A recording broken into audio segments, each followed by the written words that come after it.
नमस्कार दोस्तों, स्वागत है आपका हमारे चैनल बिहारी नॉनस्टॉप न्यूज़ में। तो चलिए बिहार की 10 प्रमुख बड़ी खबरों के बारे में जानते हैं। तो खबरों की ओर रुख करने से पहले एक नज़र हेडलाइंस पर। कोरोना के बढ़ते खतरे के बीच नीतीश सरकार का बड़ा फैसला, रद्द की गई स्वास्थ्य कर्मियों की छुट्टियां। बिहार में बिना मास्क के घूमते मिले तो देना होगा जुर्माना, जाने इन जगहों पर अभियान चलाकर लोगों को पकड़ेगी टीम।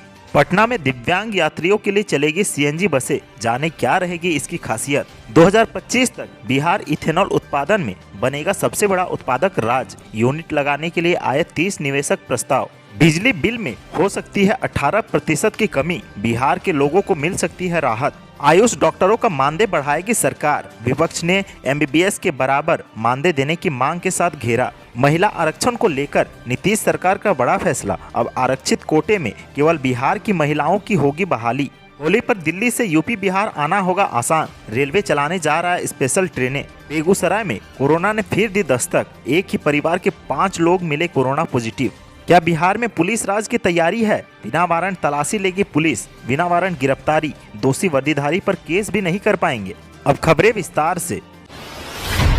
कोरोना के बढ़ते मामले को लेकर बिहार का स्वास्थ्य विभाग फिर सतर्क हो गया है। वायरस के संक्रमण पर नियंत्रण पाने के लिए विभाग ने राज्य के सभी स्वास्थ्यकर्मियों की छुट्टियों पर रोक लगा दी है। वहीं 5 अप्रैल तक की सारी छुट्टियां भी रद्द कर दी गई है। जो भी स्वास्थ्यकर्मी छुट्टी पर गए हैं उन्हें तत्काल प्रभाव से फौरन वापस बुलाया गया है। मीडिया रिपोर्ट के अनुसार स्वास्थ्य विभाग के संयुक्त सचिव अनिल कुमार ने इस संबंध में निर्देश जारी किया है। उन्होंने यह निर्देश दिया है कि सूबे में जो भी चिकित्सा अधिकारी या स्वास्थ्यकर्मी अवकाश पर गए वह तुरंत काम कर वापस लौट जाएं। यह आदेश 2 तरह के अवकाश पर लागू नहीं होगा। जो भी कर्मी मातृत्व अवकाश या अध्ययन अवकाश पर गए हैं उन्हें इस निर्देश के दायरे से अलग रखा गया है। जिन कर्मियों की छुट्टी रद्द की गई है उनमें सभी तरह के कर्मी आते हैं। निर्देश के तहत राज्य के सभी चिकित्सा पदाधिकारी से लेकर निदेश प्रमुख तक भी इसमें शामिल हैं। वहीं health trainer, ANM, paramedical, GNM, lab technician सहित सभी चतुर्थ वर्गीय कर्मचारी तक के लिए यह निर्देश जारी किया गया है।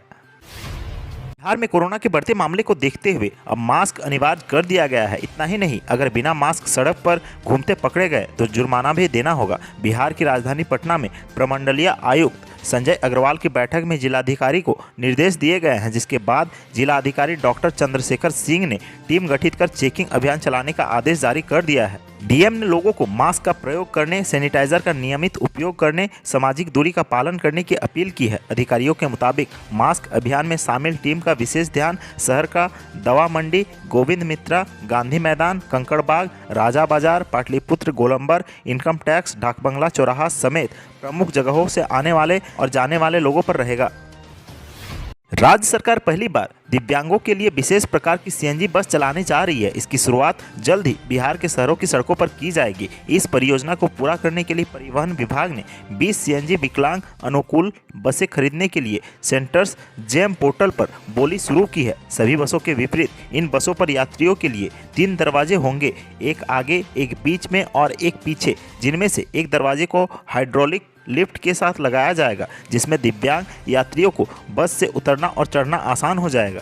खबरों के अनुसार Bihar state road transport corporation limited के प्रशासक श्याम किशोर ने कहा है कि हाइड्रोलिक लिफ्ट की मदद से व्हीलचेयर का उपयोग करने वाले यात्री आसानी से नई सीएनजी बसों में बाहर निकल सकेंगे। उन्होंने कहा है कि जुलाई तक बसों को शहर की सड़क पर उतारने की संभावना है। इसकी तैयारियां शुरू कर दी गई है। इन बसों की शुरुआत बिहार की राजधानी से की जाएगी। इथेनॉल उत्पादन प्रोत्साहन नीति का लोकार्पण करते हुए प्रदेश के उद्योग मंत्री सैयद शाहनवाज हुसैन ने कहा है कि राज्य में इथेनॉल उत्पादन के क्षेत्र में निवेश के लिए 30 बड़े प्रस्ताव आ गया है। यह प्रस्ताव भारत सरकार और राज्य की निवेश प्रोत्साहन परिषद के माध्यम से आए हैं। अब पॉलिसी बन जाने के बाद उनके प्रस्तावों पर विचार किया जाएगा। नीति को धरातल पर उतारने की सार्वजनिक घोषणा करते हुए उन्होंने कहा है कि इससे प्रदेश की दशा दिशा बदल जाएगी। उन्होंने कहा कि बिहार में श्री कृष्ण सिंह के समय में हुए औद्योगिक विकास के स्वर्णिम युग को फिर पाएगी। यह इथेनॉल पॉलिसी मुख्यमंत्री के दूरदृष्टि और विकास के प्रति उनके सकारात्मक नजरियों की देन है। साफ किया है कि बिहार को औद्योगिक समृद्धि दिलाने के लिए मेरा मंत्रालय पूरी तरह ताकत झोंकेगा। बड़ी बात यह है कि बिहार के औद्योगिक विकास के लिए केंद्र की मौजूदा सरकार में बिहार का हर मंत्री सकारात्मक सहयोग दे रहा है।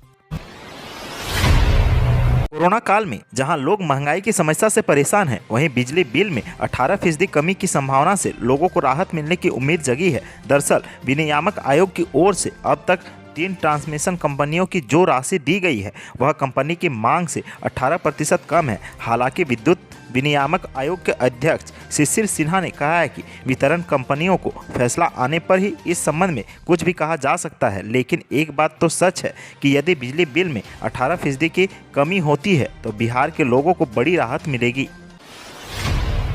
राज्य के आयुष डॉक्टरों का मानदेय सरकार जल्द ही बढ़ाएगी। बिहार विधानसभा में आयुष डॉक्टरों का मानदेय बढ़ाकर एमबीबीएस डॉक्टरों के बराबर किए जाने का मामला आज उठा। आरजेडी के विधायक आलोक मेहता ने इससे जुड़ा सवाल प्रश्नोत्तर काल में उठाया और सरकार की तरफ से जवाब देते हुए स्वास्थ्य मंत्री मंगल पांडे ने कहा कि एमबीबीएस डॉक्टरों के मानदेय की वृद्धि के बाद अब आयुष डॉक्टरों के मानदेय बढ़ाया जाएगा। आरजेडी विधायक ने सदन में सरकार पर आरोप लगाया कि वह आयुष डॉक्टरों के साथ भेदभाव कर रही है। आलोक मेहता ने कहा है कि सरकार ने 2018 में कैबिनेट की बैठक के अंदर यह फैसला किया था कि एमबीबीएस डॉक्टर और आयुष डॉक्टरों का मानदेय एक समान रहेगा। इसके बावजूद बाद में एमबीबीएस डॉक्टरों का मानदेय बढ़ा दिया गया, जबकि आयुष डॉक्टरों का मानदेय नहीं बढ़ाया गया। इस भेदभाव को लेकर सरकार को यह बताना चाहिए कि क्या स्वास्थ्य विभाग कैबिनेट से भी ऊपर है। जवाब देते हुए स्वास्थ्य मंत्री मंगल पांडे ने कहा कि हमने आदेश को लागू करने की तरफ से कदम आगे बढ़ा लिया है और जल्द ही आयुष डॉक्टरों का मानदेय बढ़ाया जाएगा। सरकारी नौकरियों में महिला आरक्षण को लेकर नीतीश सरकार ने बड़ा फैसला किया है। बिहार में आरक्षित कोटे के तहत महिलाओं की जितनी संख्या में नियुक्ति होनी है उसमें केवल बिहार की महिलाओं को ही हिस्सेदारी मिलेगी। महिलाओं के लिए आरक्षित नौकरी लगभग 60% हो चुकी है। शेष 40% को गैर आरक्षित वर्ग की रिक्ति कहा जाता है। इसके अंतर्गत मेरिट आधार पर राज्य एवं राज्य के बाहर की महिलाओं के लिए आरक्षण खुला रखा गया है। सरकार ने बिहार विधानसभा में एक ध्यानाकर्षण के जवाब में इस बात की जानकारी दी। विधानसभा में आनंद शंकर सिंह समेत कांग्रेस के अन्य विधायकों ने इस मामले को लेकर सरकार से ध्यानाकर्षण के जरिए सवाल पूछा था। इसके जवाब में प्रभारी मंत्री श्रवण कुमार ने इस बात की जानकारी दी। सरकार ने कहा है कि मेरिट के आधार पर चयन की प्रक्रिया में बिहार की गैर आरक्षित वर्ग की महिलाओं के साथ भेदभाव की बात कहना सही नहीं है।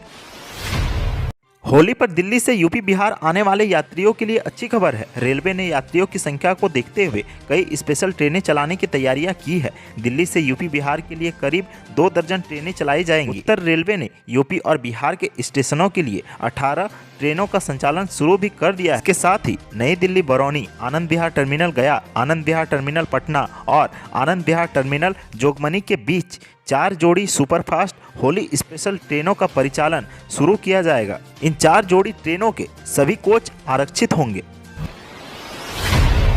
बिहार के बेगूसराय में कोरोना ने एक बार फिर से दस्तक दिया है। कोरोना महामारी की आशंका से लोग काफ़ी भयभीत है। हालांकि इससे निपटने के लिए जिला प्रशासन पूरी तरह तैयार है। बताया जाता है कि विश्वनाथ नगर में एक ही परिवार के 5 लोगों के कोरोना पॉजिटिव मिलने के बाद जिला प्रशासन ने इलाके को बैरिकेडिंग कर माइक्रो कंटेनमेंट जोन घोषित कर दिया है। इस इलाके में अन्य लोगों के प्रवेश को रोका गया है। वहीं इसे लेकर कई सावधानियां बरती जा रही है। एक ही परिवार के 5 लोगों को कोरोना पॉजिटिव मिलने से इलाके के लोग भी दहशत में हैं, जिनसे कोरोना गाइडलाइन का पालन करने की अपील जिला प्रशासन की टीम ने की है। नीतीश कुमार की पुलिस यानी कि बिहार पुलिस को अब किसी भी वक्त किसी की तलाशी लेने के लिए किसी वारंट की जरूरत नहीं होगी। किसी को गिरफ्तार करने के लिए भी वारंट की जरूरत नहीं होगी। और तो और किसी वर्दीधारी ने जुल्म किया तो कोर्ट में भी उसके खिलाफ तब तक कार्रवाई नहीं कर पाएगी जब तक राज्य सरकार मंजूरी न दे दे। नीतीश सरकार ने बिहार में नया विशेष सशस्त्र पुलिस विधेयक पेश किया है। उसमें ऐसे तमाम प्रावधान हैं। बिहार विधानमंडल में नीतीश कुमार ने खुद बिहार विशेष सशस्त्र पुलिस विधेयक 2021 पेश किया है। विधेयक को पेश करते हुए नीतीश कुमार ने लिखा है कि बिहार की बदली हुई परिस्थिति, नेपाल से लग रही सीमा जैसे मामलों को देखते हुए राज्य को एक ऐसे पुलिस फोर्स की जरूरत है जो कुशल, प्रशिक्षित और पूर्णतः सुसज्जित सशस्त्र बल हो। बिहार में अभी भी 1892 में बने बंगाल मिलिट्री पुलिस अधिनियम के तहत बीएमपी का संचालित किया जा रहा था। अब सरकार नया कानून यानी बिहार विशेष सशस्त्र विधेयक लेकर आई है। बिहार सरकार पहले से ही काम कर रहे बिहार मिलिट्री पुलिस यानी कि बीएमपी को विशेष सशस्त्र बल बनाएगी। सरकार कह रही है कि इस पुलिस फोर्स का मकसद होगा कि बिहार में औद्योगिक संस्थान, मेट्रो, हवाई अड्डा जैसे जगहों की सुरक्षा करना। इससे केंद्रीय औद्योगिक सुरक्षा बल यानी कि सीआईएसएफ की तर्ज पर बनाया जा रहा है। तो आज की सुर्खियों में बस इतना ही। बिहार से जुड़ी खबरों के लिए सब्सक्राइब करें हमारे चैनल को और साथ ही साथ अपने दोस्तों और रिश्तेदारों में शेयर जरूर करें। धन्यवाद।